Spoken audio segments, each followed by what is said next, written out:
नमस्ते। आप सभी का स्वागत है आज के इस कार्यक्रम में और हमारे साथ है the young man and the veteran, यानी कि अनुपम के सिंह और धीरेन्द्र पुंडीर जी। और ये कॉम्बिनेशन बड़ा जोरदार चल रहा है वैसे जयपुर डायलॉग्स का, आपने देखा होगा। हाँ, कमेंट्स वगैरह में भी लोग बहुत तो एक बार फिर स्वागत करते हैं। इसी बहाने मैं धीरेन्द्र सर के साथ बात तो ले रहा हूँ the young and the veteran के कॉम्बिनेशन को। और सभी से अनुरोध है कि कृपया हमारी चैनल को सब्सक्राइब करें, वीडियो को लाइक करें, धीरेन्द्र जी की चैनल को भी सब्सक्राइब करें। क्या नाम है? News point. धीरेन्द्र पुंडीर। और अनुपम जी का पता नहीं है। मैं भी बता दूं, वापस चैनल चलाई कि नहीं चलाई है? नहीं, मैंने भी द डेली डिस्कोर्स करके एक चैनल बनाया है, तो जो लोग देख रहे हैं वो सर्च कर सकते हैं द डेली डिस्कोर्स, और उसी पर रेगुलर अब मिलूंगा मैं। चलिए, तो डेली डिस्कोर्स लॉन्च होने वाली है या लॉन्च हो गई है? अभी उस पर वीडियो नहीं डाला है, लेकिन उसको मैंने अनाउंस कर दिया है, एक्स वगैरह पे हर जगह डाल दिया है। ओके, तो शुरू करते हैं धीरेन्द्र जी से। साहब, ये AR रहमान को कौन सी मक्खी लात मार गई? बैठे बिठाए इनको जो है वो भारत में कम्युनलिज्म नज़र आ गया, जैसे कि अक्सर कई लोगों को नज़र आता था। पहले आमिर खान को भी नज़र आया था, एक बार सलमान खान को भी नज़र आया था जब उनको पकड़ लिया गया था एक्सीडेंट के मामले में, तब उनको भी नज़र आया था। और आमिर खान को तो आपको पता ही है, तो उनकी तो श्रीमती जी छोड़ के ही जा रही थी, उसके बाद उन्होंने श्रीमती जी को ही छोड़ दिया। बाकी बचे शाहरुख खान, वो तो माय नेम इज़ खान पे तो वो चला ही चुके हैं कि साहब क्या है, my name is Khan, I am not a terrorist. हालांकि हरकतें सब ऐसी ही करते हैं। जी धीरेन्द्र जी। दरअसल जब ये बयान आया तब उसमें सबसे इंटरेस्टिंग बात ये थी कि उन्होंने समय का चुनाव क्या किया।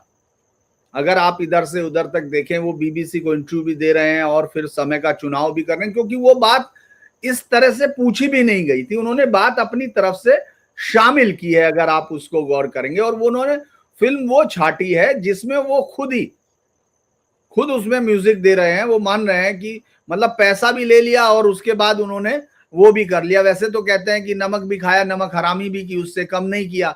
मतलब आपको ऐसी फिल्म में काम क्यों करना चाहिए था जो फिल्म डिविसिव मेजर वो दे रही हो? बहुत आसान है, जबकि वो फिल्म पर लास्ट में आखिर में जाके ये चार्ज लगता है कि वो फिल्म लास्ट में जाके बचाने की कोशिश करती है कट्टरपंथियों। उस फिल्म में भी है। यानी अगर आप बिल्कुल उससे देखेंगे तो वो पूरा दोष जिन पे देना था उनको देने की बजाय वो बिल्कुल। और उसमें तो ये कहते हैं कि साहब कि जितना अत्याचार किया उसका 10% भी नहीं दिखाया। हाँ, मैं यही कह रहा, वो किताब भी पढ़ लेंगे तो भी अलग है। मैं तो मृत्युंजय वो छावा, अगर वो जब मैंने पढ़ी थी, इसीलिए मैंने देखी भी नहीं फिल्म, क्योंकि मुझे पूरा यकीन है हिंदुस्तान की फिल्मों पे, मैं पूरा यकीन करता हूं कि वो आखिर में जल्लादों को, हत्यारों को, व्याभिचारियों को कहीं ना कहीं वक्त का मारा हुआ या सितमगर या वो बहुत अच्छे थे अंदर से, एक ऐसी घटना ये हमेशा से साबित करेंगी। ये जो 25, 70 के 40 के बाद का जो सिनेमा आपको दिखेगा, उस सिनेमा में 50 और बल्कि बंटवारे के बाद तो जैसे एक एजेंडा लेके ही यहाँ पहुंच गए थे वो तमाम लोग। वो समझ गए थे जो उसमें कहते हैं ना कि empire of the mind, empires of the mind, ये जो है ये वो समझ गए थे कि अब यहाँ वो तलवारें से अभी जीतने में समय लगेगा, लिहाजा हमको दिमागों को जीतना होगा, उनसे कमजोर करना होगा, लड़ाई के लिए जरूरत ही ना पड़े। तो उसमें काम किया। और इसका सबसे बढ़िया उदाहरण मुझे लगता है कि खुद उनको देखना चाहिए। जब उनकी माफी आई तो सबसे पहले, उससे पहले मैं एक खबर कर रहा था कि उन्होंने एक अच्छा काम किया कि अपनी जिंदगी में जो नफरत की किताब बनाई हुई थी, से एक पन्ना खोल दिया, लोगों ने किताब देखनी शुरू कर दी।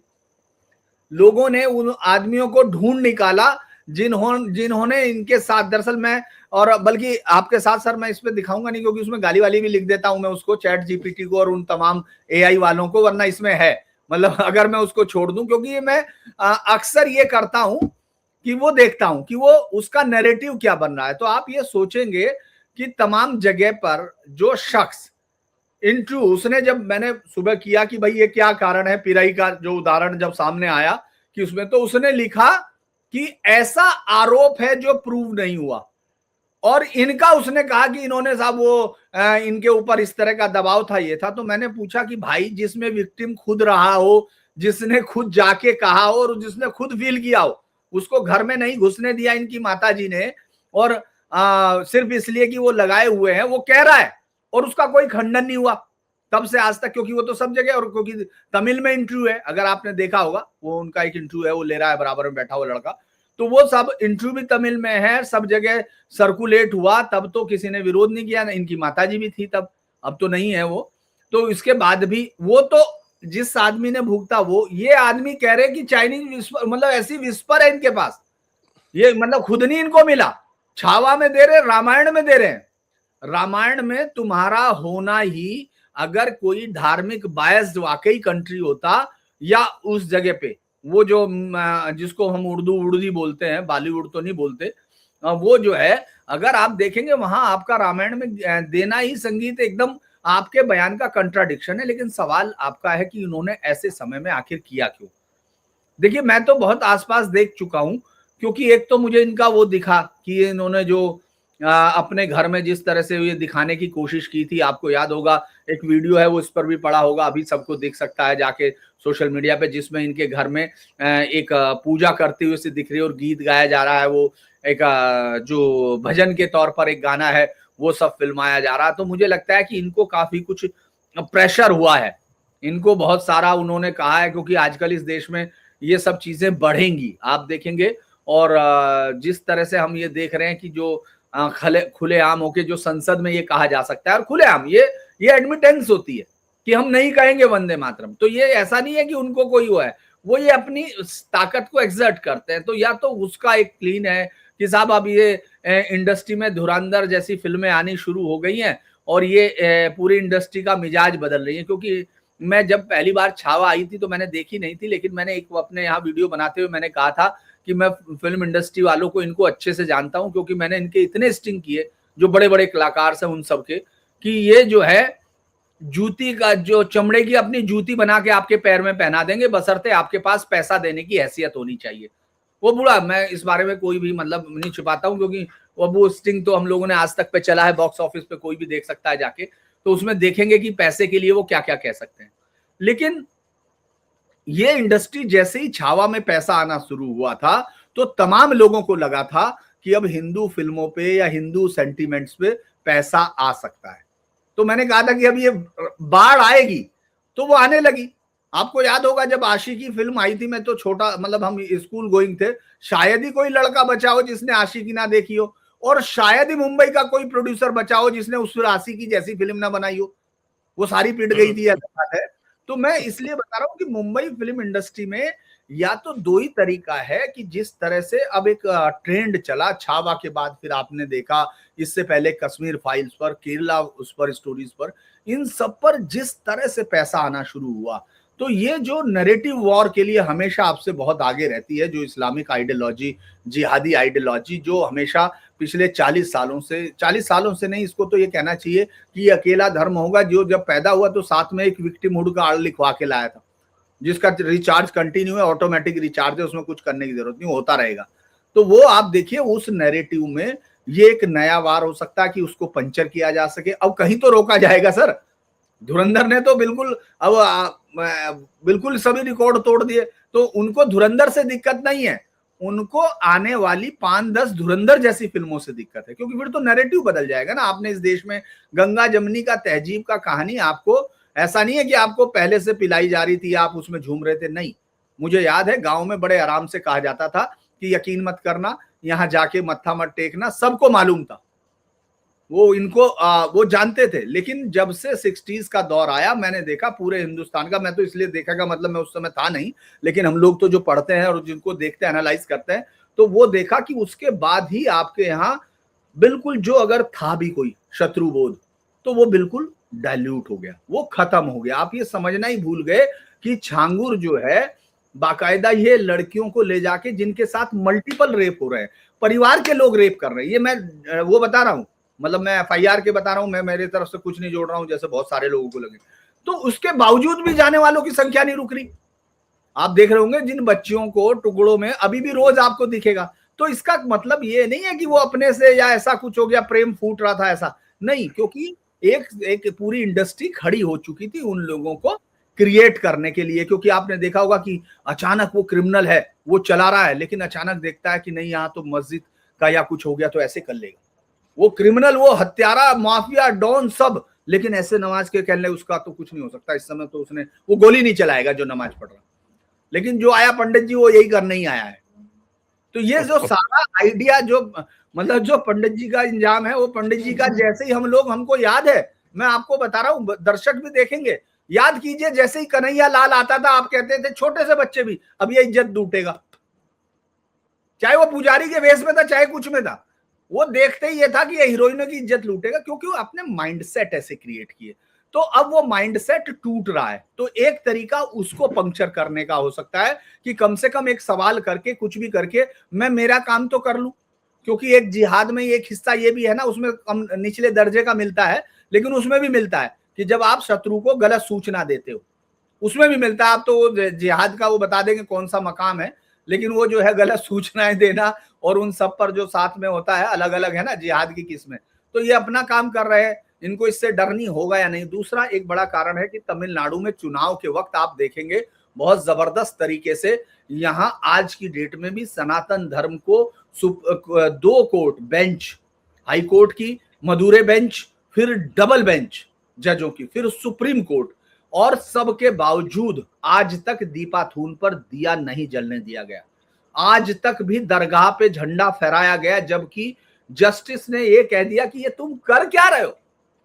तो इसीलिए वो सारा इशू अब वहां बड़ा हो रहा है, और वहां की वो है, तो सरकार की मदद करने के लिए भी कुछ कहा जा सकता है ऐसा, मतलब मल्टीपल आइडिया। क्योंकि ये किसी को समझ में नहीं आ रहा कि जिस आदमी को इस देश ने अपना सर्वोच्च सम्मान 3 नंबर का दिया हो, जिस आदमी ने आपको लगातार सम्मानों से नवाजा हो, जिसने आपको इस देश में माँ तुझे सलाम से लेके तमाम, आपने देखा कितना सम्मान दिया होगा। AR रहमान पे कभी किसी का विवाद नहीं आया आज तक, वो आया है लेके। जब आप चुप थे, लोग सुन रहा था, आप बोलने लगे, लोग आपको सुना रहे हैं। तो इसीलिए अभी तो सर देखना पड़ेगा, कई सारी चीजें बाद में खुलेंगी तो खुलेंगी जरूर। तो इन्होंने अभी जल्दी अपना कहानी खुलने से बचाने के लिए तुरंत वो माफी मांग ली, क्योंकि फिर तो कहानी आने लगी। आप देखिए बेटियों के आने लगे बुरके के, कहने साहब ये है, उसके बाद आप किसी विस्पर पे ये कह दोगे, कितना बड़ा आरोप आप लगा रहे हो, आप सोचिए। आइए चलते हैं अब, थोड़ा हम चलते हैं थोड़ा अनुपम जी के पास में। तो अनुपम जी भाई, ये बताया गया, क्योंकि अब तो दिलीप कुमार की हिस्ट्री, उनका इतिहास, भूगोल लोगों ने सबने जांच लिया, और ये बताया गया कि साहब कि वो कन्वर्ट क्यों हुए थे, कि उनकी जो जी माता जी थी वो शायद ओरिजिनली मुस्लिम थी, तो उनको जो है उनके पिताजी ने ब्याह के, और उनको क्या कस्तूरी शेखर या इस तरह का कस्तूरी कोई नाम शेखर थी, अब वो करीमा बेगम है। तो वो कस्तूरी मतलब शेखर अब नहीं, क्या है? लेकिन कस्तूरी शेखर से पहले मुसलमान ही थी शायद, क्या बताया गया। जी मुझे पता नहीं, लेकिन वो बताया जाता है कि हो सकता है कि रही हो। जी लेकिन फिर तो तो करीमा बेगम रही, जब तब उनके तक करीमा पिताजी बेगम। मरे तो दोष जो है वो देवी देवताओं को दिया गया, और इस कारण जो है वो परिवार वापस कन्वर्ट हो गया, वो मुसलमान बन गया। तो इसका मतलब ये हुआ कि साहब कि अल्लाह का रहमो करम तो हो ही गया उनके ऊपर। तो अल्लाह के रहमो करम के होते हुए ऐसा कैसे हुआ कि उनको काम मिलना कम हो गया? जी देखिए, एक और नाम है डेनियल रसप्पा करके, पता नहीं कोई जानते हैं या नहीं जानते हैं। एक वो भी हुआ करते थे, या कहने की हुआ करते हैं। तो डेनियल रसप्पा जी जो हैं, उनका जन्म हुआ एक ईसाई परिवार में। फिर उनको कुछ दिनों बाद लगने लगा कि नहीं, ये जो रीति रिवाज हम जिसका अनुसरण कर रहे हैं वो जो है वो ठीक नहीं है। और उसके बाद उन्होंने हिंदू वे ऑफ लाइफ जो है वो प्रैक्टिस करने लगे। और एक तरीके से कह लें, तमिल क्या, भारत के सबसे महान संगीतकारों में इलैयाराजा के नाम से बाद में उन्हें लोगों ने जाना। तो इलैयाराजा जो हैं 90 के दशक तक में सबसे, 70-80 के दशक में, लेट 70 और फिर 80 के दशक में तमिल फिल्म इंडस्ट्री में अगर किसी म्यूजिक कंपोजर की, किसी संगीत निर्देशक की सबसे ज्यादा मांग थी तो वो इलैयाराजा थे। फिर 90 के दशक में जो लोग इलैयाराजा को, जो वहाँ के निर्देशक थे, जो सबसे ज्यादा काम देते थे, लंबा एसोसिएशन जिनका चला था उनके साथ, चाहे वो के बालाचंदर हो जो रजनीकांत या कमल हसन को लेके आए, या फिर आपको मणिरत्नम हो, ये सारे के सारे सब उनसे दूरी बनाते चले गए। अब क्यों बनाते चले गए, ऐसा क्या हुआ, ये किसी को आज तक नहीं पता। मणिरत्नम ही फिर ए आर रहमान को लेके आते हैं, कहीं उन्होंने उनका झिंगा लाला कुछ ऐसा सुना था कहीं किसी अवार्ड शो में, और उन्हें ए आर रहमान का म्यूजिक जो है वो पसंद आ गया था, और फिर ए आर रहमान की तमिल फिल्म इंडस्ट्री में एंट्री होती है, और एंट्री होती है उसके बाद वो काफी फिल्में करते हैं 90 के दशक में। लेकिन कहीं भी पूरे 90 के दशक में इलैयाराजा का आपको एक बयान नहीं मिलेगा कि हाँ भाई ये म्यूजिक इंडस्ट्री में कुछ गड़बड़ है या फिल्म इंडस्ट्री में कुछ गड़बड़ है। जबकि ए आर रहमान ने तो तमिल फिल्मों में भी संगीत दिया, हिंदी फिल्मों में भी बहुत संगीत दिया, और अमेरिका जाकर हॉलीवुड फिल्मों में भी संगीत दिया। और इलैयाराजा तो तमिल फिल्मों तक ही एक तरीके से सीमित रहे, हिंदी में भी बहुत कम फिल्मों में, इक्का दुक्का में एक तरीके से कह लें उनको, उन्होंने संगीत दिया है। तो एक तरफ आप देखिए उनकी एक शालीनता है, एक प्रोफेशनलिज्म है, एक उनका, और आप ये भी देखिए कि उस व्यक्ति ने मार्च 2018 में वो गए थे वहां गूगल हेडक्वार्टर, और वहां पर उन्होंने ये कहा कि वो जो क्रिश्चियनों में रेजरेक्शन का जो कॉन्सेप्ट है, तो उन्होंने कहा मैं तो मानता ही नहीं हूं कि जीसस क्राइस्ट का रेजरेक्शन हुआ था। उन्होंने कहा कि अगर किसी का हुआ था जो पुनर्जीवन है तो वो रमन महर्षि का हुआ था, और 16 साल की उम्र में हुआ था, जहां वो मौत के बाद फिर से वापस आए थे, और फिर उन्होंने एक तरीके से कह लें कि जो हमारी फिलॉसफी है, जो दर्शन है, उसको बदलने का कार्य किया। और उसके बाद क्रिश्चियन ग्रुप पूरे देश में आंदोलित हो गए थे, उनके खिलाफ बेंगलोर में केस वेस सब कुछ दायर कर दिया गया था। तो एक तरफ हमारे पास वो उदाहरण है, और एक तरफ जो हमारे ये ए आर रहमान डकैत भाई साहब जो है, ये उदाहरण है। तो आप देखिए कि प्रोफेशनलिज्म, और ऐसा नहीं है कि मोदी सरकार के आने के बाद से इन्हें काम मिलना बंद हो गया है। आप जाइए और इनकी फिल्मोग्राफी केवल देखिए, 2014 से लेकर अब तक, भले ही छोटी मोटी फिल्मों में ही दे रहे हों या फिर सीरियल में ही दे रहे हों, सीरीज में ही दे रहे हों, लेकिन 65 इनके जो म्यूजिक एल्बम है वो जारी हुए हैं फिल्मों के। तो 2000 पिछले 11 सालों में 65 फिल्मों में आपने काम किया है, इससे ज्यादा अब आप क्या चाहते हैं। तो इस बयान का धीरेन्द्र सर ने सही कहा कि कुछ और ही इशारा लग रहा है, ये ना तो काम मिल रहा है या नहीं मिल रहा है उससे कुछ लेना देना है, ना ही कुछ और है, इसमें कुछ ना कुछ मामला जो है वो गड़बड़ लग रहा है। दूसरा कि इनकी माँ अम्मी को लेकर भी वो कहानी जो है वो चारों तरफ चल रही है कि हाँ उन्होंने भी तिलक को देख के वो घर में घुसने नहीं दिया था, और वो भी एक कह लें कि एक बहुत बड़े तमिल कवि थे, गीतकार थे, और पीरासूदन जो है वो कोई साधारण नाम नहीं थे कि हाँ भाई जिसको आप रिजेक्ट कर देंगे कि अरे सड़क पर से उठ के और कोई ऐरा गैरा जो है वो बोला है। उस व्यक्ति को यूनिवर्सिटी ऑफ जेरूसलम ने डॉक्टरेट की डिग्री दी हुई थी, और ऐसे व्यक्ति के साथ इस तरह का जब व्यवहार उस घर में किया जा सकता है, तो हम समझ सकते हैं कि ए आर रहमान का जो है वो पालन पोषण किस माहौल में हुआ होगा, कैसे हुआ होगा।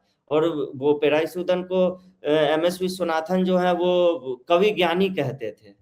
तो मुझे तो लगता है कि जानबूझकर उन्हें अपमानित करने के लिए उनके घर पे बुलाया गया होगा, और वो खुद से नहीं चले गए थे। या रहमान ने कहा था, कहीं मिले थे किसी अवार्ड शो में, सरकारी कार्यक्रम में शायद, वहां पे उन्होंने कहा था कि आप मेरे घर आइए, हम पहले काम कर चुके हैं, उन्होंने याद दिलाया था, और फिर गीत लिखने का आग्रह किया था, और फिर वहां पर बुलाया था। और ए आर रहमान की शुरुआत जो हुई वो आप देखिए ना, ये जो रोजा, बॉम्बे या दिल से, ये सारी की सारी जो फिल्में थी ये सब कंट्रोवर्शियल फिल्में थी, तीनों ही मणिरत्नम की फिल्में थी, और इन तीनों में एक तरीके से कह लें कि मुसलमान, आतंकवादी, दंगे, सारा बैकग्राउंड ही ऐसा ही कुछ होता था। तो मुझे लगता है वो वापस उसी तरह की फिल्मों की तरफ जाना चाह रहे हैं, और ये तो प्रोफेशनलिज्म का खुला उल्लंघन है कि आप किसी कंटेंट के साथ तभी जुड़ेंगे जब आपको उसमें विश्वास हो, जब आपको उसमें श्रद्धा हो। आपको उस कंटेंट में विश्वास ही नहीं है, आपने पैसे भी ले लिए, काम भी कर दिया, और फिर उसके बाद आप उसी कंटेंट को गाली दे रहे हैं। और आप ये देखिए छावा का बैकग्राउंड स्कोर जो था वो इरिटेट करने वाला था एकदम ए आर रहमान का।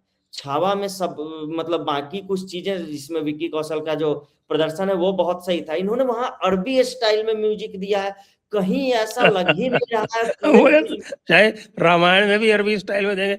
भैया देखो, आज मैं सारे जयपुर डायलॉग्स वालों को कह देता हूं कि अगर ए आर रहमान रामायण में रहेगा तो हम इस रामायण को देखने नहीं जा रहे। वैसे भी मेरे ख्याल से इसमें दी बिग बीफ गाय भी है इसके अंदर। तो बिग बीफ गाय और अल्लाह रखा रहमान, इनके रहते हुए तो अब रामायण कौन देखेगा? उसमें तो ये हो गया। अच्छा, ये इलैया राजा के साथ ये और है कि इलैया राजा जो है वो दलित भी है, जी।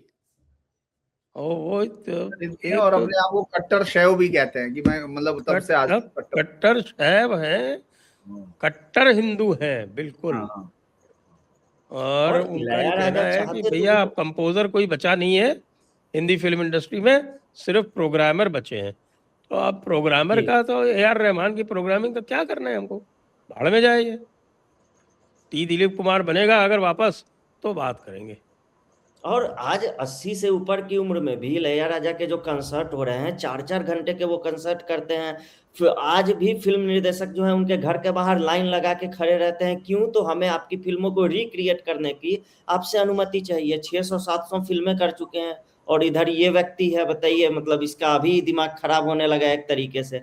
और ये भी तो आप देखिए, वो मतलब वो ऐसा व्यक्ति है जो एक पूरी की पूरी सिम्फनी पूरी कर चुका है, 4-5 घंटे बजाता है। और ए आर रहमान के कंसर्ट में आपको याद होगा क्या हुआ था चेन्नई में इनका जो कंसर्ट हुआ था, और उसमें जो भगदड़ मची थी और किस तरीके से उसमें, और उसमें ए आर रहमान को तमिलनाडु में या तमिलनाडु की पुलिस ने छुआ तक भी नहीं था। वो सारे आयोजक पर सारा ठीकरा फोड़ दिया गया था और ये भाई साहब जो है वो आराम से निकल आए थे। तो इस देश में इतनी आजादी आप इंजॉय कर रहे हैं कि जहां आपसे जुड़ी कोई बड़ी घटना भी हो जाती है तब भी आपकी तरफ कोई व्यक्ति उंगली नहीं उठाता है।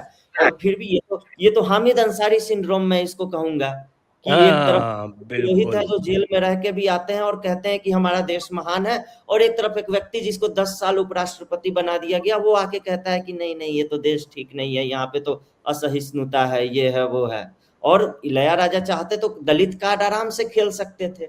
उनके पास तो एक कार्ड भी था जो आजकल काफी खेला भी जाता है, जो दूसरे मुद्दे पे हम आएंगे तो उसमें भी होगा, लेकिन उन्होंने ऐसा नहीं किया। तो मुझे लगता है कि ए आर रहमान कुछ ना कुछ उसके दिमाग में चल रहा है, या कुछ ना कुछ नया पुरानी नई पुरानी चीज है जो सामने वाली है। और कल उसने एक अपना गाना भी रिलीज कर दिया।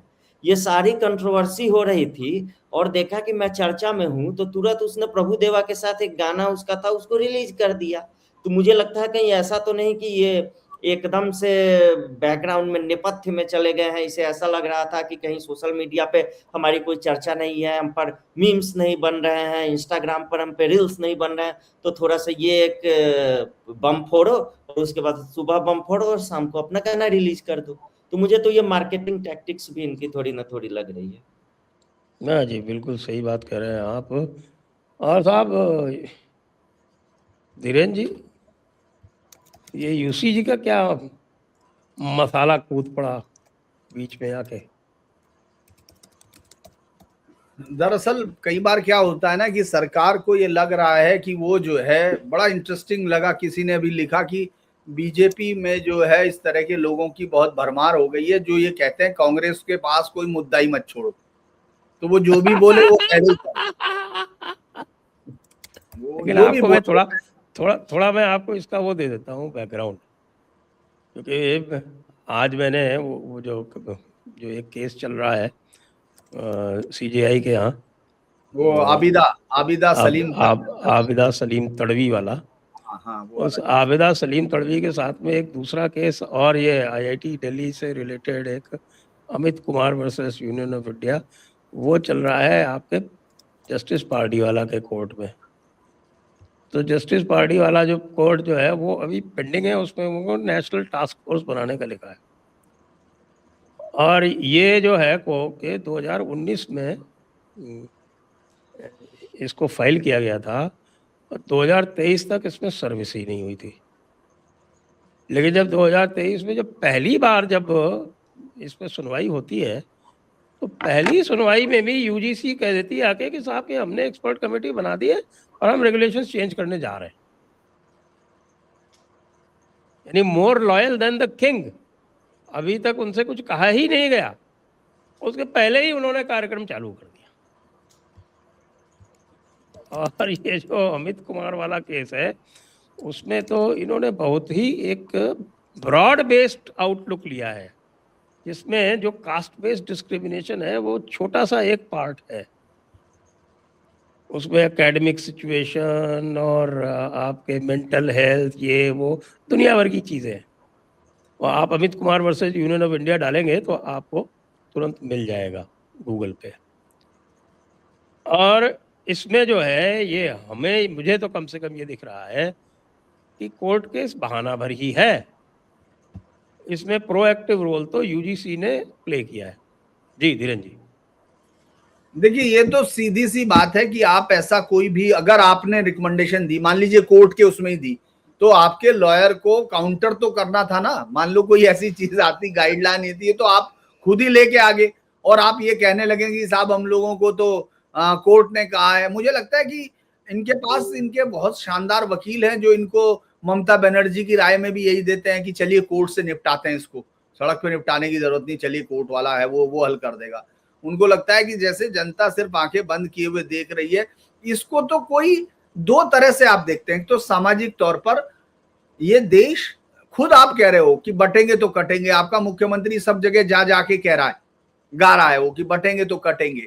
और फिर वो तो हुआ पहली चीज। दूसरा, आप जो है मौजूदा समय के जो सामाजिक जो हिंदुस्तान का ढांचा है उसके प्रति भी आंख बंद किए हुए बैठे। तो ऐसा लगता है जैसे हार्वर्ड से आके इनके हाथ में किसी ने फाइल थमाई और ये घुटनों के बल गिर गए। जैसे पहले कहा जाता था, मैंने दरअसल अगर आप अफ्रीकन लिटरेचर देखेंगे तो उन सारे लिटरेचर्स में जो लोग जहां वहां अफ्रीका में रहे हुए इंग्लिश लोगों ने लिखा है, तो वो सब जगह ले आते हैं कि जैसे ही वो गोरे आदमी को देखता है तो वो अफ्रीकी पैरों में लेट जाता है, उसके बाद वो अपना दिमाग नहीं चलाता है, वो जो वो कहता है वो करता है। ये हार्वर्ड से आए हुए विद्वानों की कहानी लेकर इनको लगता है सब ये सब चला रहे हैं, और वो सीधा सेम टू सेम। मैं आज जब बातचीत हुई कई जगह मैंने देखा संजय जी, तो मैंने ये निकाल के देखी और आप हैरान हो जाएंगे, सेम टू सेम है।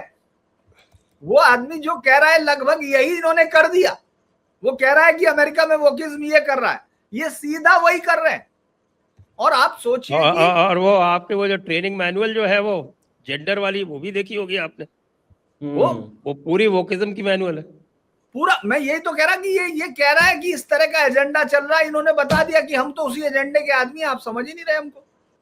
दरअसल आप ये सोचिए 10 से 20% जो जनरल कैटेगरी के, मान लीजिए, चलिए देखिए इस देश ने ये भी एडजस्ट किया कि ठीक है, एक तरफ तो आप ही ने कहा कि साहब वो हमारे पे सालों से अत्याचार कर रहे हैं, हमारे मंदिर तोड़ रहे हैं, तो साहब उनके बच्चे जो कह रहे हैं हम गजनबी की औलादे हैं, वो कह रहे हैं, तो आप कह रहे हैं नहीं इनके साथ ऐसी बातें नहीं हो सकती, चूंकि इनके पूर्वजों ने जो किया उसकी जिम्मेदारी इन पे नहीं है। दूसरी तरफ मैं जानता भी नहीं मेरे पूर्वजों ने क्या किया, क्योंकि वो कोई कोडिफाइड तो है नहीं।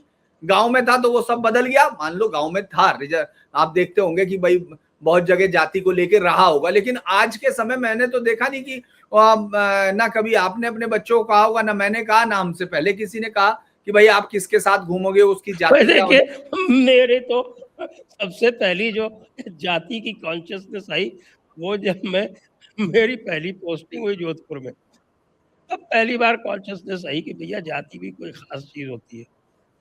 नहीं, ज्यादातर बाकी मैं गवर्नमेंट कॉलेजेस में ही पढ़ा, कहीं कुछ ना तो दिखाई पड़ा ना कुछ महसूस हुआ। किसी के साथ यदि होता हो तो किसी ने कोई शिकायत भी मेरे समक्ष नहीं आई। उसके बाद फिर मैं कॉलेज गया, जो वो भी गवर्नमेंट कॉलेज था, उसमें रिजर्वेशन भी था SC ST का, लेकिन 4 साल मैंने पूरी इंजीनियरिंग वहाँ से कंप्लीट की, कोई आइडिया नहीं लगा कि कौन इसमें SC है कौन ST है, कतई नहीं। एक जरूर आया था कि भाई एक हमारा जो भाई था वो कोई गायब हो गया था अचानक, तो उसके बारे में इन्वेस्टिगेशन हुआ, पता चला कि साहब की वो शायद कोई ट्राइबल है उड़ीसा का, तो उसको कोई बहुत कॉम्प्लेक्स वगैरह हो गया, इसलिए वो गायब हो गया था। फिर उसको लाया गया वापस, कुछ रिहेबिलिटेट किया गया इत्यादि। तो साहब एक तो वो स्थिति थी। आज पहले दिन से घुट्टी में पढ़ा देते हो जी। नहीं, मैं तो उन चीजों को देख रहा हूं कि आप इसका रिपरकशन क्या हो, आपकी सोसाइटी में क्या होगा। कि आप ये सोचिए, आपने 10-20% आदमी को पहले से तय कर दिया कि चाहे तुम कुछ भी करो, हो तो तुम बदमाशी, तुम चाहे कुछ भी करो, वो सुबह आ रहा है वो डरा। और फिर स्कूलों की लड़ाई, मेरी समझ में नहीं आ रहा कि ये लोग पढ़ के आए नहीं, कॉलेजों से आए कि नहीं, यार इनका क्या है। क्योंकि स्कूल में तो 50 बार सिर्फ इस बात पे बस्ता रखने पे झगड़ा हो जाता था कि यार पहले किसने रख दिया। और आप उसमें अगर आपने ये बता दिया कि, और सबसे बड़ा कारण इन्होंने क्या किया कि साहब वो झूठी शिकायत पे कोई वो नहीं, तो यार ये तो शर्त लगा के करेंगे कि तूने कितने लड़के को किया, तूने कितनों के कैरियर खराब किए, कि तूने कितने को। फिर जैसा कि आप आजकल SC/ST एक्ट में होता है ना, और इसमें तो सब जोड़ दिए ना। इसमें तो और खराब ये हो गया कि आप ये सोचिए, अच्छा देखिए यूपी में आप और हम लोग सब यूपी का ही उदाहरण लेते हैं, जैसे इटावा, एटा, मैनपुरी, इधर से लेके चले जाइए आप महाराजगंज या फिर इधर जहां लालगंज, ये सब तमाम जगह, श्रावस्ती, इन सब जगह में आपको लगता है कि मिडिल क्लास की, जो हम जिसको ओबीसी कहते हैं, ओबीसी कैटेगरी वाले किसी के स्कूल में किसी की हिम्मत ऐसी है क्या, अपर कास्ट किसी की, इन सब के जो मैनेजमेंट के स्कूल हैं उन सब में घुस सकता है क्या कोई? और आपने तो उनके हाथ में औजार दे दिया, कंटिन्यू जो भी करना काटते रहो, नहीं तो ये इसका तेरा बाजा बजा देंगे। आप कर क्या रहे हो कुछ? और कोई फ्री, मतलब कोई उसको, कहीं तो झूठी परजरी भी होती है भाई। FIR लिखने पे कोर्ट कह रहे कि झूठी FIR लिखने की बजाय उसके खिलाफ केस भी करो जिसकी झूठी हो। कोर्ट परजरी करता है, तुम तो उन बच्चों को एक सिटिंग डक बना रहे हो, बैठे हैं और उनके खिलाफ कोई भी कुछ भी करे। आप कर क्या रहे हो? आप सोच ही नहीं रहे हो।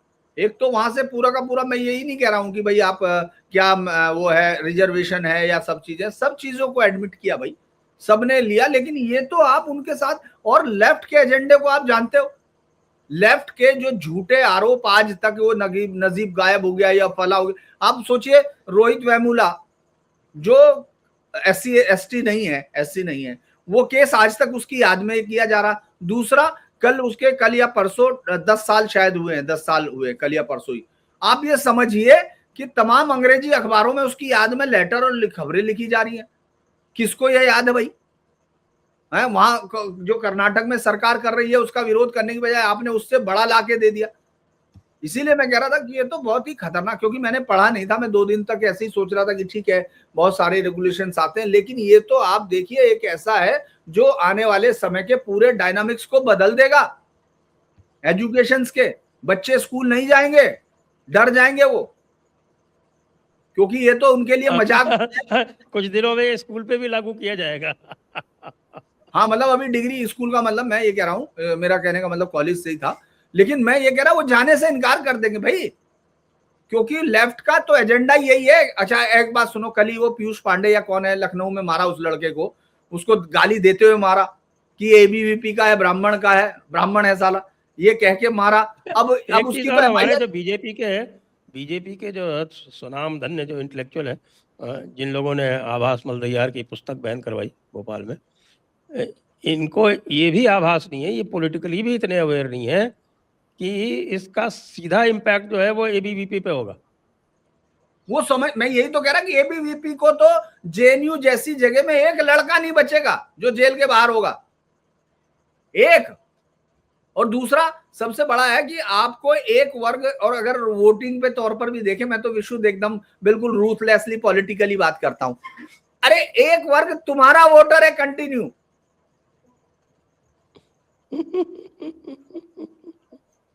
उसको तो भाई अखिल या RJD या SP या दूसरी रीजनल पार्टी जो अपर क्लास है या जो सवर्ण है, उनको गालियां क्या देती है कि ये बीजेपी के लोग हैं,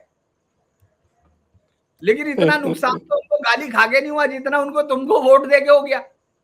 और इसका कोई रेशनल नहीं ना, कोई आइडिया नहीं, बेसिकली ये तो क्रिमिनल एक्ट है इस सरकार का, एक पूरे उन लोगों के खिलाफ, एक क्लास के खिलाफ सीधे तौर पर क्रिमिनल एक्ट है, क्योंकि तुम उनकी नस्लीय उसको खत्म कर देने का सबसे बड़ा काम कर रहे हो कि वो किसी भी तरह से यहां, अरे भाई आप कितना करोगे यार, रिजर्वेशन उसने, ठीक है भाई मेरिटोक्रेसी गायब हो, ठीक है कोई बात नहीं, जाने दीजिए, आप खुद ही कर रहे हो कि 40 नंबर पे पास होगा यार, क्या कर रहे हो तुम?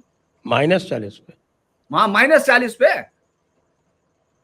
इससे पहले मतलब उसको भी एडमिट कर रहा, वो सब चीजें, लेकिन आप इससे ज्यादा, ये तो मुझे लगता है कि ये एक्सट्रीम है, ये इस बताने के लिए है कि जो मैंने आपको पिछली बार भी कहा था कि जनता ने इनको वोट दिया, इनकी हैसियत नहीं है कि ये वोट लें, ना इनके पास कभी इंटेलेक्ट था, ये सिर्फ रिएक्शनरी है। अगर आप देखोगे, ये मुझे समझ में आता है कि इनका जो इंटेलेक्चुअल है वो सिर्फ रिएक्शन देने वाला इंटेलेक्चुअल है, उसके पास कोई आइडिया नहीं। और चूंकि हिंदू मुस्लिम की इस वॉर में अगर आप देखेंगे सिविलाइजेशनल जो वॉर होती है उस सब में बहुत सारे लोगों ने, आप जैसे लोगों ने जो नैरेटिव क्रिएट किया हुआ उसको देख के उन लोगों को, चूंकि उनका काम यही है, ये बेहतरीन एग्रीगेटर है बेसिकली इस समय मुझे लग रहा है जो सरकार में बैठे। वो भी नहीं है। यदि आप इसमें पूरा में यूजीसी का रोल देखोगे, सेंट्रल गवर्नमेंट का रोल देखोगे, तो उसमें कोई ओवरसाइट ही नहीं है। अनुपम जी, आपके क्या ऑब्जर्वेशन? जी मैं तो कॉलेज से मतलब तब भी मुझे भी तो हो गया 7-8 साल, लेकिन मैं तो कॉलेज से निकल के ही आ रहा हूँ। तो एक तरीके से देखें तो कॉलेज में मान लीजिए अगर एक लड़के ने किसी दूसरे लड़के को कर दिया, अब अबे साले अगर कह दिया, तो कहने का मतलब है कि उसे लगेगा कि नहीं मेरी जाति के कारण मुझे ऐसा कह रहा है, तो फिर वो उसके खिलाफ शिकायत कर सकता है। और दूसरा, प्रधानमंत्री हमेशा बोलते रहते हैं कि वो चाहते हैं कि लोगों के जीवन में सरकार का कम से कम दखल हो। एक बार नहीं, कम से कम 100 बार प्रधानमंत्री को हमने बोलते सुना है। और कई क्षेत्रों में ऐसा हुआ भी है कि उन्होंने सरकार का दखल जो है वो कम किया है। वो गेमिंग इंडस्ट्री के लोगों के साथ उनकी मीटिंग हो रही थी, उन्होंने कहा कि साहब एक रेगुलेटरी बना दो हमारे लिए। उन्होंने कहा कि आप लोग ऐसे ही काम कीजिए कि अभी सरकार का दखल नहीं है, ये ज्यादा अच्छा है। लेकिन ये तो सीधा सीधा कैंपस के भीतर आइडियोलॉजिकल वॉरफेयर को बढ़ावा देने वाला एक पूरा का पूरा ये नियम है। मान लीजिए, एक तो सबसे ज्यादा तो वहां वो जॉर्ज ऑरवेल की थॉट पुलिस ध्यान है आपको? वो इतना जो नजर रखती है, सुबह उठो माँ वो करो ऐसा, और उसको टीवी के सामने से इधर उधर नहीं हो सकता, और आ रहा है book weather is watching continue. और पश्चिम में तो वो DEI चल भी रहा है ना, वो क्या है, डाइवर्सिटी, इक्विटी, इंक्लूजन, ये सारी चीजें। तो ये पश्चिम में जो DEI चल रहा है, ये एक तरीके से कह लें कि उसी की अंध नकल में ये लोग जुट गए हैं। और ये बना रहे कि अब वो स्क्वाड्स बनेंगे, वो लोग कैंपस में घूमते रहेंगे और देखते रहेंगे कहीं कोई ऐसा भेदभाव और नहीं उसमें हो रहा। एक्सप्लिसिट और इम्प्लिसिट, अगर आपके मन में भी कहीं आ गया तो उसको भी वो भापेंगे साहब, के मन में आ गया आपके। मैं बस एक मिनट सर, अनुपम का मैं छोटे होने के नाते वो थोड़ा अधिकार भाव से नहीं, ये देखिए वो क्या कर रहे हैं, pushing wokeism core belief of equity, यही वर्ड इस्तेमाल किया है, इक्विटी ओवर इक्वलिटी। मैं ये कह रहा, मैं तो हैरान हो गया, मैंने दोबारा निकाली है, बहुत साल पहले पढ़ के रखी थी किताब। Equity will undermine hard work and merit and thereby create a medical career, they will make it easier for the privileged group to oligarch to rule by reducing competition. Promising equity also appease the masses by exploiting their sense of victimhood and making them believe that they are entitled to every kind of benefit as reparation for the past injustice. यानी आप जो है एक साथ ही दो यहाँ बहुत अद्भुत है, मैं तो हैरान हो गया कि एक एक वर्ड इससे उठाया हुआ, गजब है। और ये लोग यहाँ केंद्र में बैठे हुए जिनको ये कह रहे हैं साहब ये बहुत बड़े और पूरी दुनिया के साथ लड़ रहे हैं, ऐसा नहीं, बहुत अच्छा काम अलग जगह हुआ, वो पूरी तरह नहीं कहा जा रहा, लेकिन ये तो एक ऐसा काम है कि आप आने वाली कल्चर को बिल्कुल नेस्तनाबूद करना चाहते हैं, क्योंकि यही लोग बाहर निकल के बनना है, इन्हीं लोगों को बाहर निकल के। मेरा ये नहीं कह रहा कि सिर्फ जनरल कास्ट के ही निकलते हैं, लेकिन आप आपस में शुरू करेंगे वो तो वहां से निकलेगा। चलिए छोड़ दीजिए, मान लीजिए अपर कास्ट ने छोड़ भी दिया, आपने इसमें दुनिया की, जो दुनिया के किसी भी देश में सबसे बड़ी, दुनिया के सबसे बड़े देश मुस्लिम आबादी को यहां रख के उसको भी कह रहे हो मतलब गजब हो गया यार, मजाक हो गया। जी सर कंटिन्यू।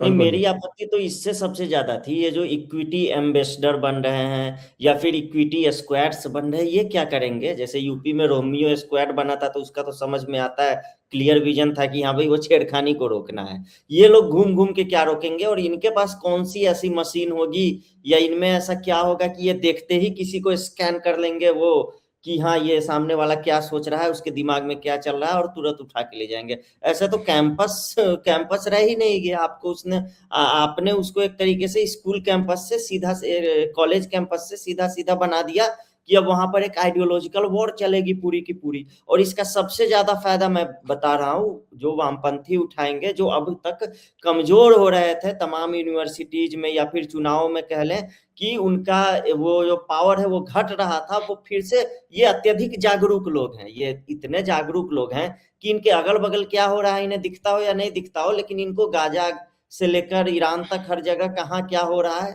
ईरान तो नहीं दिखता है लेकिन गाजा वाजा जो है वो आराम से दिख जाता है।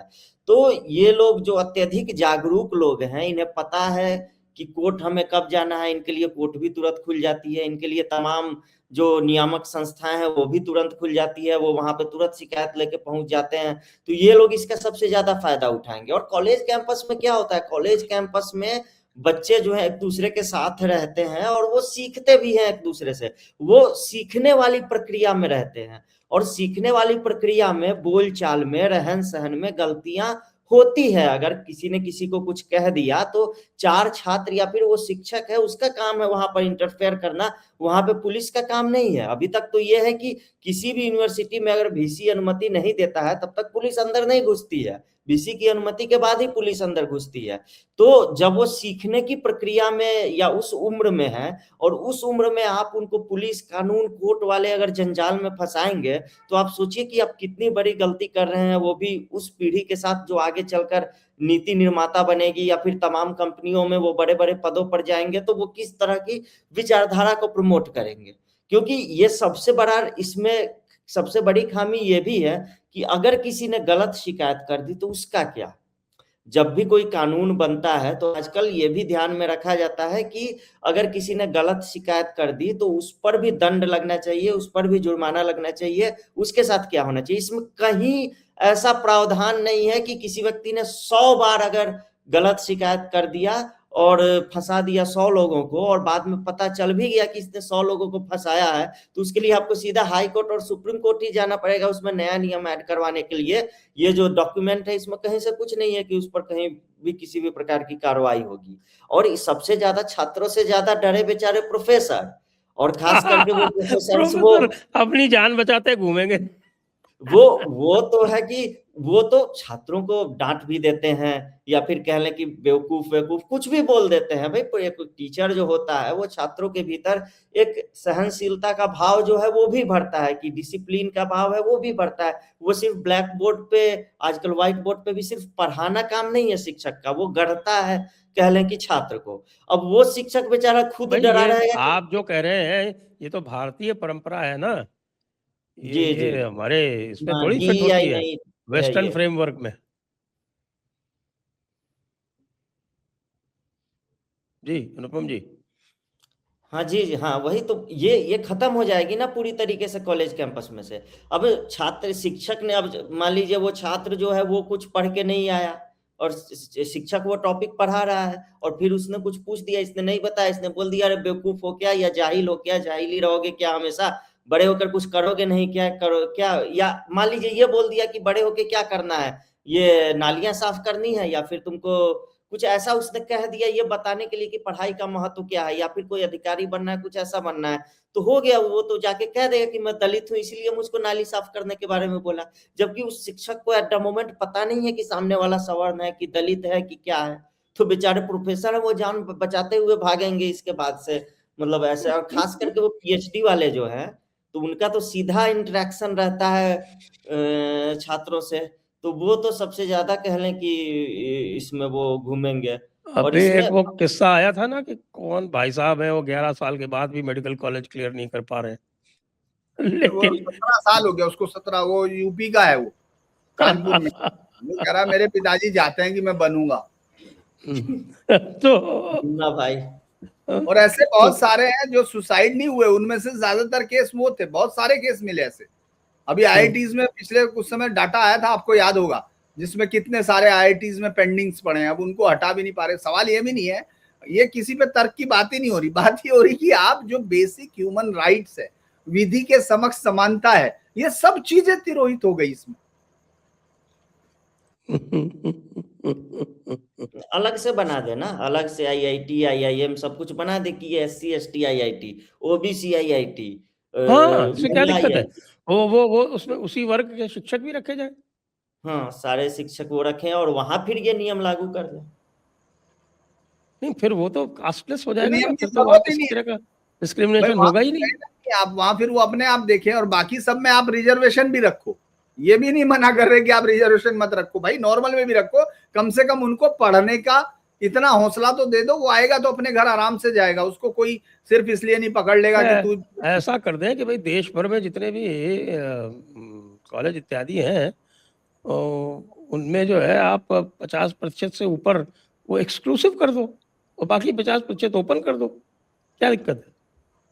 मुझे तो सर एक और ब्रीड दिख रही है जो इसका खूब फायदा उठा सकती है, वो कश्मीरी मुसलमानों वाला जो एक ब्रीड है, जो सारे कॉलेज कैंपसों में फैला हुआ है। जो लोग भारत पाकिस्तान का मैच होता है तो उनमें से सारे मैं नहीं कहूंगा, लेकिन उनमें से कई हैं जिनकी खबरें तो आती है कि पाकिस्तान जिंदाबाद का नारा लगाते हैं, या फिर पाकिस्तान जीत गया तो पटाखे फोड़ते हैं, भारत जीत गया तो शोक मनाते हैं। और इस कारण कई बार कन्फ्लिक्ट भी हुआ है, क्योंकि जो बाकी के छात्र हैं उन्हें देखकर अच्छा नहीं लगता है कि ये क्या चल रहा है। तो अब तो उनको एक हथियार आपने थमा दिया, अब तो पाकिस्तान जीतेगी और वो पटाखे बजाएंगे, और उसके बाद किसी ने कुछ कहा तो तुरंत ये धार्मिक भेदभाव वाला मामला बन जाएगा, वो रिलीजियस डिस्क्रिमिनेशन वाला, और बेचारे जो देशभक्त हैं वो इसमें पीछे जाएंगे।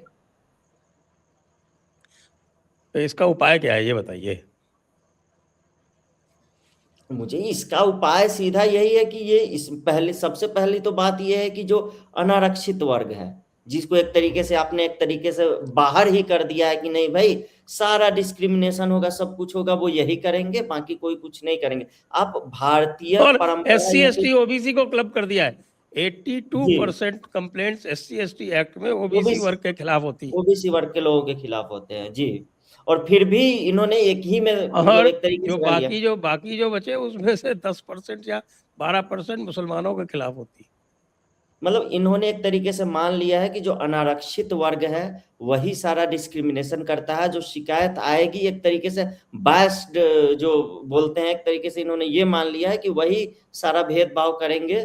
तो उनको जो है इधर रखो और इसको इधर रखो। आपने तो पहले ही विभाजन कर दिया कि ये है डिस्क्रिमिनेशन करने वाले और ये है जिनके साथ डिस्क्रिमिनेशन होगा, होता ही रहेगा, सदा के लिए होता रहेगा, सदियों तक होता रहेगा। आपने पहले ही मान लिया है, और अब आप इसमें कैसे बीच में जाके मतलब कहेंगे कि हम बराबरी को और इसको बढ़ावा देने के लिए ये नियम लेके आ रहे हैं। पहले सबसे पहले तो जहाँ भारतीय परंपरा गुरुकुलों की जो थी वो क्या थी, आपने एक तरीके से मैकाले ने जो काम किया उसको खत्म कर दिया। और अभी प्रधानमंत्री ने कुछ दिन पहले ही मैकाले को भला बुरा कहा है और कहा है कि हम जो है इसको अरे बदलने जा रहे हैं। उन्होंने तो वो पंच प्रण लिए हैं, उन पंच प्रण में जो है वो कह रहे हैं कि साहब कि ये पूरा जो आपका गुलामी की मानसिकता को दूर करो। यहाँ तो गुलामी की मानसिकता और इम्पोर्ट कर करके जो थोड़ी बहुत बची थी वो भी बाहर से इम्पोर्ट कर करके लादी जा रही है। और जी। लादी और जाने में कोर्ट के सामने खड़े होके सरकार कुछ बोलने की जहमत ही नहीं कर रही है। मतलब वो ट्राई नहीं कर रहे हैं। मैंने बताया ना कि भाई 2019 में केस लगा और 2023 में पहली बार उसमें हियरिंग हुई, तब तक वो सर्विस में चलता रहा। और जब 4 पहली साल बार हियरिंग हुई तो यूजीसी ने खड़े होकर कह दिया साहब हम नए रेगुलेशन बना रहे हैं, साहब बना रहे हैं। और ये देखिए ना, सरसंघ चालक मोहन भागवत ने 2024 में दशहरा के दौरान जो विजयादशमी वाली होती है, आरएसएस का जो कार्यक्रम होता है, उसमें स्पष्ट कहा था कि हमारी जिन चीजों से लड़ाई है उसमें एक वोकिज्म भी है। एक तरीके से संघ कहा जाता है कि संघ के हिसाब से ये देश चल रहा है, और संघ प्रमुख स्वयं कह रहे हैं कि वोकिज्म के खिलाफ हमारी लड़ाई है, और वोकिज्म का ही पूरा ड्राफ्ट आप बाहर से कॉपी करके ले आके यहाँ पर अप्लाई कर दे रहे हैं। तो फिर हम ये क्यों ना मान के चलें कि जो कथनी और करनी है उसमें कहीं ना कहीं फिर अंतर दिख रहा है। या तो आप इतने व्यस्त हो गए हैं बड़ी बड़ी चीजों में कि आपको ये चीजें दिख ही नहीं रही है, आपके लिए बहुत छोटी है, तो आप मतलब दुनिया बनाने में व्यस्त हो गए हो, तो कॉलेज कैंपस वगैरह को लेके क्या नियम कानून आ रही है आपको दिख ही नहीं रहा है, या फिर आपकी सहमति से हो रहा है, या फिर आप का कहना कुछ और है करना कुछ और, यही तीनों में से कोई बात हो सकती है ना। तो आलोचना का कारण भी यही है, और इसमें संशोधन होगा, मुझे लगता है करना पड़ेगा इनको, उसके बिना काम नहीं चलेगा। जैसे ही इसका दुरुपयोग शुरू होगा वैसे ही अब संशोधन होगा। नहीं नहीं, अभी भी रास्ता है। अभी दोनों ही केस जो है, अमित कुमार भी और आबिदा सलीम अभी भी तडवी, हाँ है। हाँ। दोनों ही केस ऑन गोइंग है। दोनों ही केस में हम हाँ। लोगों को भी घुसना पड़ेगा। चलिए आइए थोड़ा सा बात कर लेते हैं ममता दीदी की और महाराष्ट्र की भी। तो साहब, ममता दीदी क्या सुप्रीम कोर्ट के ऑर्डर के बाद से थोड़ी परेशान हो गई हैं? जी धीरेन जी। देखिए, परेशानी तो अलग अलग तरीके से है, अलग लोग उसको अलग तरह देखेंगे, लेकिन एक बात तो है कि आप हैं तो एक ही आदमी, पूरी पार्टी के पास आप ही आदमी हैं। आपको नोटिस भी देखने हैं, आपको नोटिस के जवाब भी देखने हैं, और आपको जनता भी देखनी है। और आपको प्रधानमंत्री 2 दिन से इलाके में घूम रहे हैं, रैली कर रहे हैं, और रैली में आप देखिए बहुत सारी चीजें तो बहुत मतलब मैं जैसे देखता हूँ, जरूरी नहीं सब उसी तरह देखते हूँ, लेकिन मुझे हमेशा ये लगता है कि जैसे बंगाल में जो लोग अब चुनाव में जिनके साथ 2021 में बुरा हुआ, 2020 में और 2024 में भी उन्होंने वोट दिया, तो कोई कारण नहीं है कि उनको वापस वोट नहीं देना है। वो वोट देंगे, पूरी ताकत के साथ देंगे, बीजेपी को देंगे, क्योंकि उनको मालूम है कि हमको इनसे बचना है, तो हमारे पास कोई और रास्ता है ही नहीं। तो ये बात है। उसके बाद जब कोई प्रधानमंत्री ऐसा कहता है कि मोदी की गारंटी, पिछली बार वो गारंटी नहीं चली, लेकिन लोगों को फिर भी उम्मीद तो उन्हीं पे रहेगी। तो एक तरफ तो आप पॉलिटिकल चैलेंजेस आपके सामने खड़े हैं, दूसरा आपने वही काम किया जैसा आपसे उनको उम्मीद रही होगी। हालांकि ऐसा नहीं होगा कि ये ममता बनर्जी पहुंच जाएंगी ये होगी, लेकिन उनको लग रहा होगा कि ये कुछ तो करेंगी, और उन्होंने जिस उम्मीद से किया था ममता बनर्जी ने, वो उम्मीद पूरी हुई नहीं। क्योंकि ममता बनर्जी क्या कर रही है, ममता बनर्जी सिर्फ अपने वोट को बचाना चाहती है। ममता बनर्जी अब किसी दूसरे का वोट ले नहीं सकती। ये तो वो समझ चुकी है कि उनका जो रीच है वो मैक्सिमम हो चुका। क्योंकि जो उनका इस्लामिक तुष्टीकरण का जो एकमात्र फंडा है, जिसमें वो कुछ लोग जिनको कोलकाता से लेके अलग अलग कास्ट वाइज उनको कुछ भी कहिए, या एक सामूहिक नाम जो भी भद्र लोग कहा जाता है, जो भी कहिए आप, उसमें से एक थोड़ा सा चंक लेती थी, और अपने इस चंक के साथ अपना केक की आइसिंग करके आप सत्ता पर काबिज होती थी। अभी जो ब्रेक अगर होगा तो वो आपका टूटेगा, उनका नहीं टूट सकता, क्योंकि आप जो लाए हैं, जो वहां से भी अगर टूटेगा तो वो हिंदू वोट टूट सकता है, जिसका कोई मतलब नहीं है, क्योंकि उनके पास तो वही बचा हुआ है, वो था ही। उनके पास तो कोई दूसरा वोट बीजेपी के पास तो है नहीं, अगर आप गौर करेंगे। और उस वोट में अगर नहीं होता ऐसा तो बाद में बात करेंगे, लेकिन आज की डेट में जब हम बैठे बात कर रहे हैं, उस वक्त उसमें टूटन इसलिए नहीं दिख रही है क्योंकि बांग्लादेश आपकी आंख के सामने है। आप अपने शहर में मालदा में एक लड़का अगर कहीं बाहर उसके झगड़ा हुआ, वहां उसका झगड़ा हुआ, तो उसके बाद आप मालदा में कल भी रेलवे स्टेशन रोकते हुए, उसको जलाने की कोशिश करते हुए, या उस पर मतलब वो करते हुए, दंगा करने की कोशिश करते हुए रोका पुलिस ने। आप लगातार वहां जो कर रहे हो, उससे उस डरे हुए वोटर्स की जो वोट देने की उसके साथ निकलता इच्छा को और मजबूत कर रहे हो, क्योंकि वो जानते हैं कि हमारे प्रधानमंत्री मोदी हमें गारंटी दे ना दे, लेकिन हमारे पास विकल्प क्या है। क्या वो 5 साल और ये इंतजार कर सकते हैं कि जो उनकी डेमोग्राफी का जो चेंजेस है उसको वो, उसके बाद वो इस स्थिति में रहेंगे कि इसको रिवर्स कर सके? नहीं रहेंगे, क्योंकि इस सरकार ने अभी तक कहीं कोई रिवर्स नहीं किया है। तो ये उनको भी मालूम है। वो इस सरकार को सिर्फ इसलिए चाहते हैं कि कम से कम ये प्रोसेस रुक जाए, रिवर्स हो ना हो, और उसके उसके पास उनके और कोई रास्ता नहीं, उनके पास वो बटन दबाना है। तो ममता बनर्जी भी इस बात को जानती है कि मुझे मेरा वोट कौन सा सेव करना है, जो मेरे पास भद्रलोक है, क्योंकि मुस्लिम वोट के भागने की, और कल के बाद तो परसों के बाद जब मैं देख रहा था, मैंने परसों शाम में ये स्टोरी की थी, क्योंकि मैं और किसी को नहीं देख रहा था, मेरा AIM पर ही था। मैंने उसी समय शाम को, बल्कि उसके बाद जब मैंने देखा तो मैं हंसने लगा। उस समय तक मैं प्रोग्राम कर चुका था जब उसने राजदीप सरदेसाई ने कहा स्टोरी विद इन स्टोरी, उससे पहले मैं देख रहा था, क्योंकि वो मेरी नजर में बहुत दिन से है। क्योंकि जब 2019 का एक चुनाव हो रहा था संजय जी, तो एक बड़ी इंटरेस्टिंग बाइट किशनगंज की थी, जिसमें रिपोर्टर ये पूछ रहा था उससे, मुस्लिम से, कि यहाँ को किसको जिताओगे? उसने कहा AIMIM को। तो उसने कहा ये क्या बात है? तो फिर और उसने कहा अभी तो आप RJD की तारीफ कर रहे थे। तो उन्होंने कहा हाँ, अगली सीट पर हम RJD को जिताएंगे। तो उसने कहा ऐसा क्यों है? वो कंफ्यूज हो गया, भाई था तो कांग्रेस का ही, लेकिन फिर भी कंफ्यूज था। तो उसने कहा कि भाई ऐसा है, जहां हम हमारे आदमी को जिता सकते हैं, जहां हम हमारे आदमी को जिताएंगे, वहां हम अपने को जिताएंगे, यानी मुसलमान को जिता सकते हैं वहां मुसलमान को जिताएंगे, जहां हम नहीं जिता सकते वहां हम अभी सेकुलर को जिताएंगे। तो मैं उस बात का बहुत दिन से सोच रहा था, फिर ममता बनर्जी ने उसको बड़े अच्छे से स्थापित करके उसका फायदा उठाया।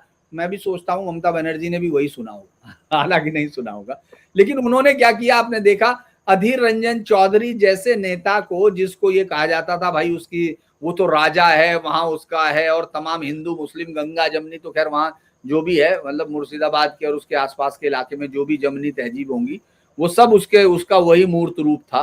उसको एक ऐसे आदमी ने आके हरा दिया जो जिसका वहां कोई लेना देना नहीं, उठा गेटक कहीं नहीं था। क्यों? क्योंकि ममता बनर्जी जानती थी कि अपने भाई को देने में ज्यादा दो। उसने बोला भी है भाई, वो तो उसने याद होगा अधीर रंजन चौधरी का ये दर्द कई बार आया कि साहब मैं तो ना हिंदू हूं ना मुसलमान हूं या टाइप हूं, उन्होंने भाई को जिताया दादा को हराया, तो दादा मतलब हिंदू।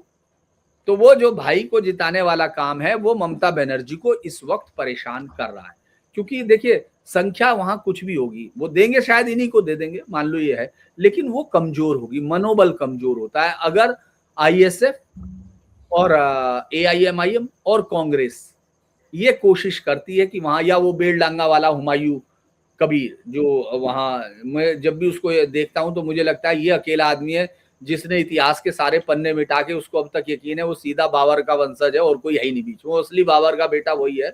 वो किसी दिन किताब के पन्ने फाड़ देगा जहां हुमायूं का नाम लिखा, वो अपना लिख लेगा।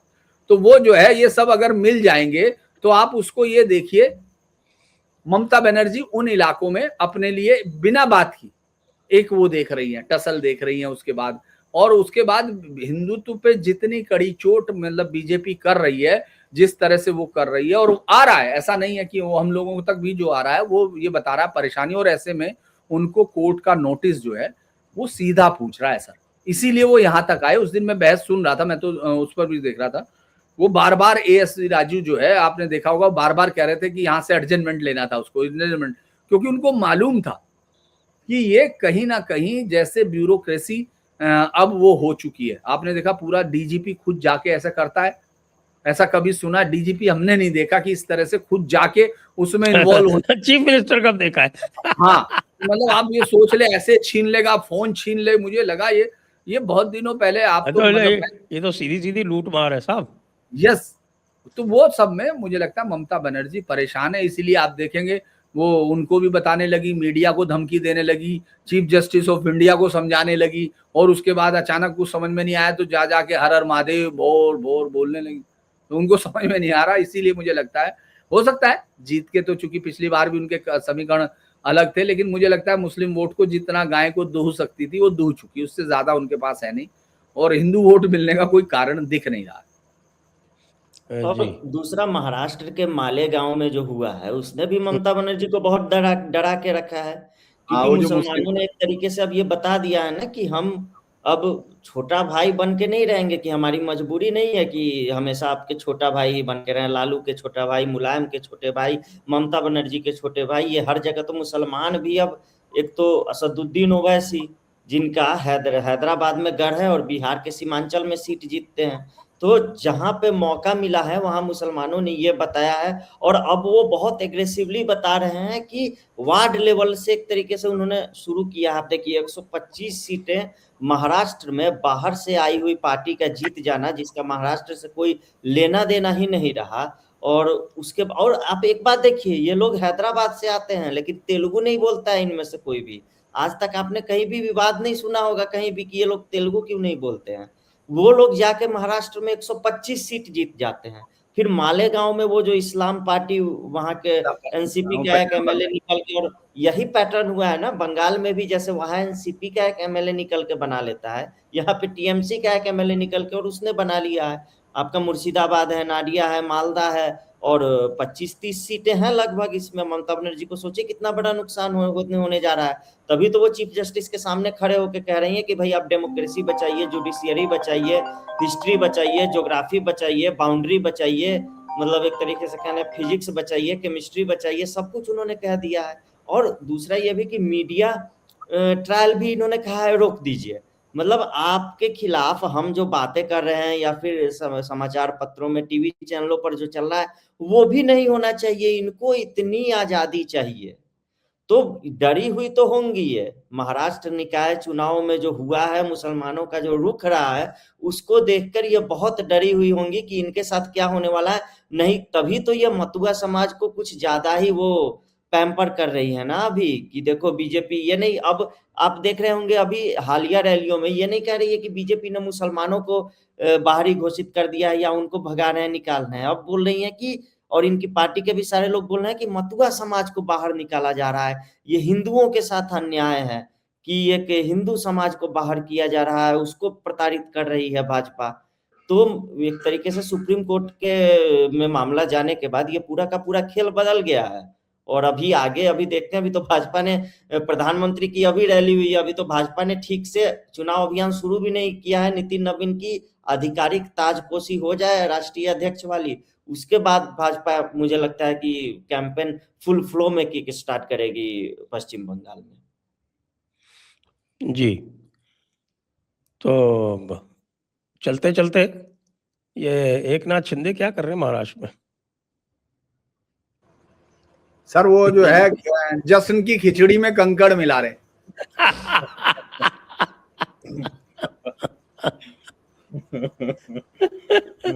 नहीं, ये तो कोप भवन में चले गए थे, जब विधानसभा चुनाव के बाद भी कोप भवन में चले गए थे, बड़ी बात नहीं है। और एक और, लेकिन दूसरी बड़ी पार्टी हो गए दूसरी बड़ी पार्टी हो गए।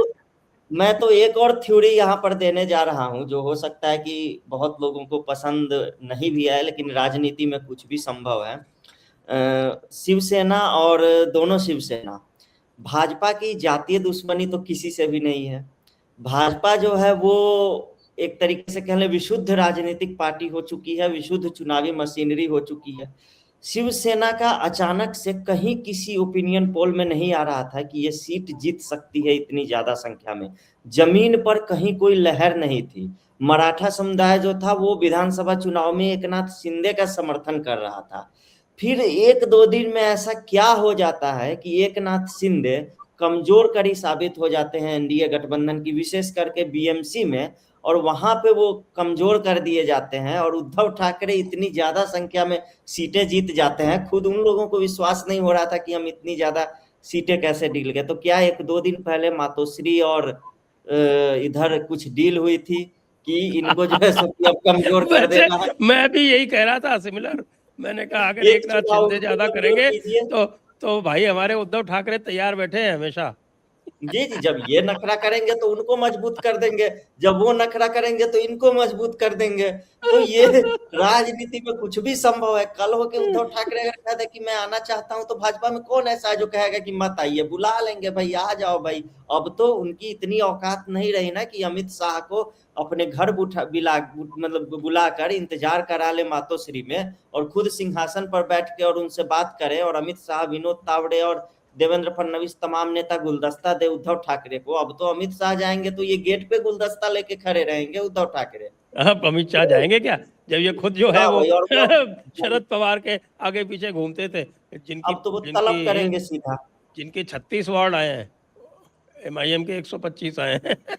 जी, और मुझे तो यही लगता है कि एकनाथ शिंदे को कंट्रोल किया गया है। इनकी महत्वाकांक्षाएं बढ़ गई थी। विधानसभा चुनाव से पहले भी ये चाहते थे कि हम सीएम बने रहें, और इन्होंने पूरा का पूरा पीआर तंत्र खड़ा करके छोड़ दिया था मार्केट में, खुद को हिंदू हृदय सम्राट और मराठा हृदय सम्राट दिखाने के लिए। इन्हें लग रहा था सीएम बदला ही नहीं जाएगा, लेकिन सीएम बदला गया, क्योंकि कोई भी पार्टी इतनी अधिक संख्या में सीटें जीतने के बाद मुख्यमंत्री की कुर्सी, चाहे वो कोई देवता ही क्यों नहीं हो, उसको नहीं देगी।